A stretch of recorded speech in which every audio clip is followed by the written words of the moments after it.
ഇനി രാജ്യ തലസ്ഥാനത്തേക്കാണ്. രാഷ്ട്രപതിക്കെതിരായ സോണിയാഗാന്ധിയുടെ പ്രസ്താവന വിവാദമായിരിക്കുന്നു. സോണിയാഗാന്ധിയുടെ പരാമർശത്തിൽ രാഷ്ട്രപതി ഭവൻ അതൃപ്തി അറിയിച്ചു. പ്രസ്താവനയ്ക്കെതിരെ ബിജെപിയും രംഗത്തെത്തി. രാഷ്ട്രപതിയെ സോണിയാഗാന്ധി അപമാനിച്ചുവെന്ന് JP നദ്ദ ആരോപിച്ചു. നയപ്രഖ്യാപനം വായിച്ച് പാവം രാഷ്ട്രപതി തളർന്നുവെന്നായിരുന്നു സോണിയാഗാന്ധിയുടെ പരാമർശം.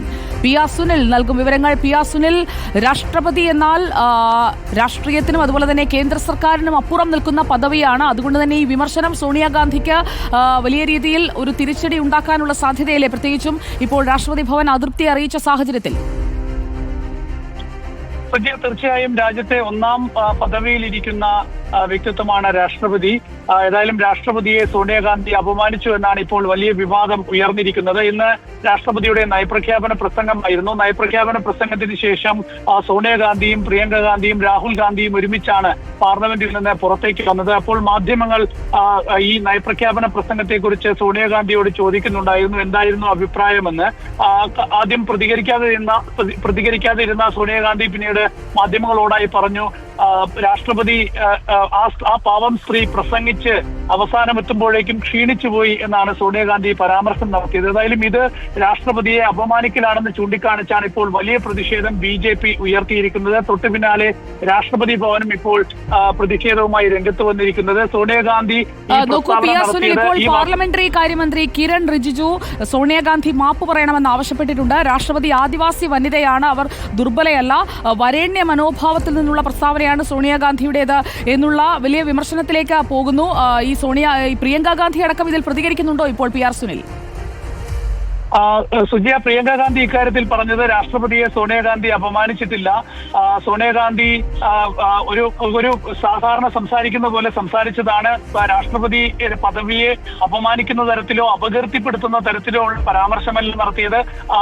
സോണിയാഗാന്ധിയുടെ പരാമർശത്തിന് മറ്റെന്തെങ്കിലും ഒരു ഉദ്ദേശമില്ല എന്നും പ്രിയങ്ക ഗാന്ധി പ്രതികരിച്ചിട്ടുണ്ട്. ഏതായാലും ഇപ്പോൾ അല്പസമയം മുമ്പ് കേന്ദ്രമന്ത്രിയും BJP അധ്യക്ഷനുമായ JP നദ്ദയും ഈ വിഷയത്തിൽ വളരെ ശക്തമായ പരാമർശം നടത്തിയിരുന്നു. ആദിവാസി വിഭാഗത്തോടും രാഷ്ട്രപതിയോടും സോണിയാഗാന്ധി മാപ്പ് പറയണം എന്നാണ് JP നദ്ദ ആവശ്യപ്പെട്ടത്.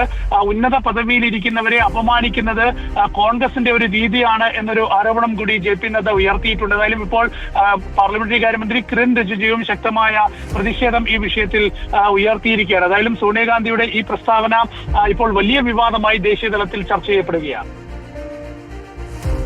രാഹുൽ ഗാന്ധിയും സോണിയാഗാന്ധിക്ക് ഒപ്പം ഉണ്ടായിരുന്നില്ലേ? രാഹുൽ ഗാന്ധിയും പ്രിയങ്ക ഗാന്ധിയും സോണിയാഗാന്ധിയും കൂടെ നിൽക്കുമ്പോഴായിരുന്നില്ലേ ഈ പ്രതികരണം തേടിയത്? അപ്പോഴാണ് സോണിയാഗാന്ധി പറയുന്നത്, the president was getting very tired by the end, she could hardly speak, poor thing. ആ പുവർ തിങ് എന്നുള്ള ഭാഗം അത് രാഷ്ട്രപതിയെയാണ് പറഞ്ഞിരിക്കുന്നത്. അത് ഒരു ഖേദപ്രകടനം അടിയന്തരമായി നടത്തുന്നതല്ലേ ഈ ഒരു പ്രശ്നത്തിനൊരു പരിഹാരമായി മുന്നിലുള്ളത്? ആ ഒരു വാക്കാണ് രാഷ്ട്രപതി ഭവന്റെ പ്രസ്താവനയിൽ ചൂണ്ടിക്കാണിക്കുന്നത്. ഇത് മോശം ഉദ്ദേശത്തോടുകൂടി സോണിയാഗാന്ധി ഉപയോഗിച്ച വാക്കാണ് എന്നാണ് രാഷ്ട്രപതി ഭവന്റെ പ്രസ്താവനയിൽ ചൂണ്ടിക്കാണിക്കുന്നത്. സോണിയാഗാന്ധി മോശം ഉദ്ദേശത്തോടെ രാഷ്ട്രപതിയെ അപമാനിക്കാനായി ഇത്തരം ഒരു പ്രസ്താവന നടത്തിയെന്ന് രാഷ്ട്രപതി ഭവൻ പറയുന്നു. കർഷകരെ കുറിച്ചും സ്ത്രീകളെ കുറിച്ചും ഒക്കെ സംസാരിക്കുമ്പോൾ രാഷ്ട്രപതി ക്ഷീണിക്കേണ്ട കാര്യമില്ല എന്നാണ് രാഷ്ട്രപതി ഭവന്റെ പ്രസ്താവന. ഇത്തരത്തിലൊരു പരാമർശം സോണിയാഗാന്ധിയെ പോലൊരാൾ നടത്താൻ പാടില്ലായിരുന്നു, അത് ഒഴിവാക്കേണ്ടതായിരുന്നു എന്നുകൂടി രാഷ്ട്രപതി ഭവൻ പ്രസ്താവനയിൽ അറിയിച്ചിട്ടുണ്ട്. സാധാരണ ഇത്തരം വിഷയങ്ങളിലൊന്നും തന്നെ രാഷ്ട്രപതി ഭവൻ ഒരു പ്രസ്താവന നടത്താറില്ല.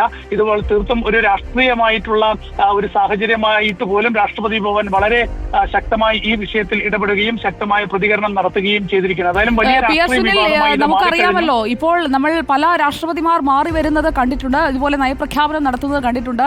ഈ സംയുക്ത അഭിസംബോധനയ്ക്ക് ശേഷം രാഷ്ട്രീയമായ വിയോജിപ്പുകൾ പ്രധാനമന്ത്രിയെ അല്ലെങ്കിൽ BJPയെ അല്ലെങ്കിൽ ഏത് പാർട്ടിയാണോ അപ്പോൾ ഭരിക്കുന്നത് ആ പാർട്ടിയുടെ നേതാവിനെയൊക്കെ പ്രതിപക്ഷം ആക്രമിക്കുന്നത് കണ്ടിട്ടുണ്ട്. പക്ഷേ രാഷ്ട്രപതിയെ ഇതുപോലെ പറയുന്നത് എന്റെ ഓർമ്മയിൽ ഇത് ആദ്യമായാണ്.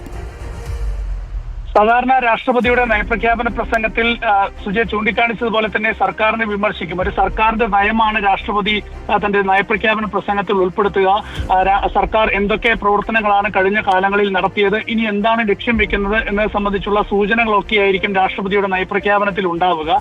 അപ്പൊ സ്വാഭാവികമായും അതൊരു സർക്കാരിന്റെ നയമാണ്. അതുകൊണ്ട് പ്രതിപക്ഷ പാർട്ടികളായാലും വിമർശിക്കുക സർക്കാരിനെ ആയിരിക്കും, സർക്കാർ പ്രതിനിധികളെ ആയിരിക്കും ഒക്കെ ആയിരിക്കും. പക്ഷെ രാഷ്ട്രപതിയെ നേരിട്ട് വിമർശിക്കുന്ന, വ്യക്തിപരമായി ആക്രമിക്കുന്ന ഉന്നയിക്കുന്ന എന്തെങ്കിലും ഒരു പരാമർശം സ്വാഭാവികമായും നടത്താറില്ല. കാരണം രാഷ്ട്രപതി ഇന്ത്യയിലെ ഒന്നാമത്തെ പദവിയിലിരിക്കുന്ന ഒരാളാണ്. അപ്പോൾ ഇത് അസാധാരണമായ ഒരു തീർച്ചയായും ഇതൊരു അസാധാരണ സാഹചര്യം ഉണ്ടായിരിക്കുന്നു. ഇക്കാര്യത്തിൽ കൂടുതൽ പ്രതികരണങ്ങളിലേക്ക് നമുക്ക് പോകേണ്ടതാണ്. കാരണം ഹയസ്റ്റ് കോൺസ്റ്റിറ്റ്യൂഷണൽ ഓഫീസാണ് രാഷ്ട്രപതിയുടേത്. അതുകൊണ്ട് തന്നെ രാജ്യത്തിന്റെ പ്രഥമ പൗരയെ ഈ രീതിയിൽ അപമാനിച്ചു എന്നുള്ള ഒരു കാര്യം രാഷ്ട്രപതി ഭവനിൽ നിന്ന് തന്നെ ഒരു വിശദീകരണമായി അല്ലെങ്കിൽ അതിൽ അതൃപ്തി അറിയിച്ചുകൊണ്ട് വരുന്ന ഒരു സാഹചര്യം കൂടി നമ്മൾ മുന്നിൽ കാണുകയാണ്. പി ആർ സുനിലാണ് വിവരങ്ങൾ നൽകിയത് ദില്ലിയിൽ നിന്ന്.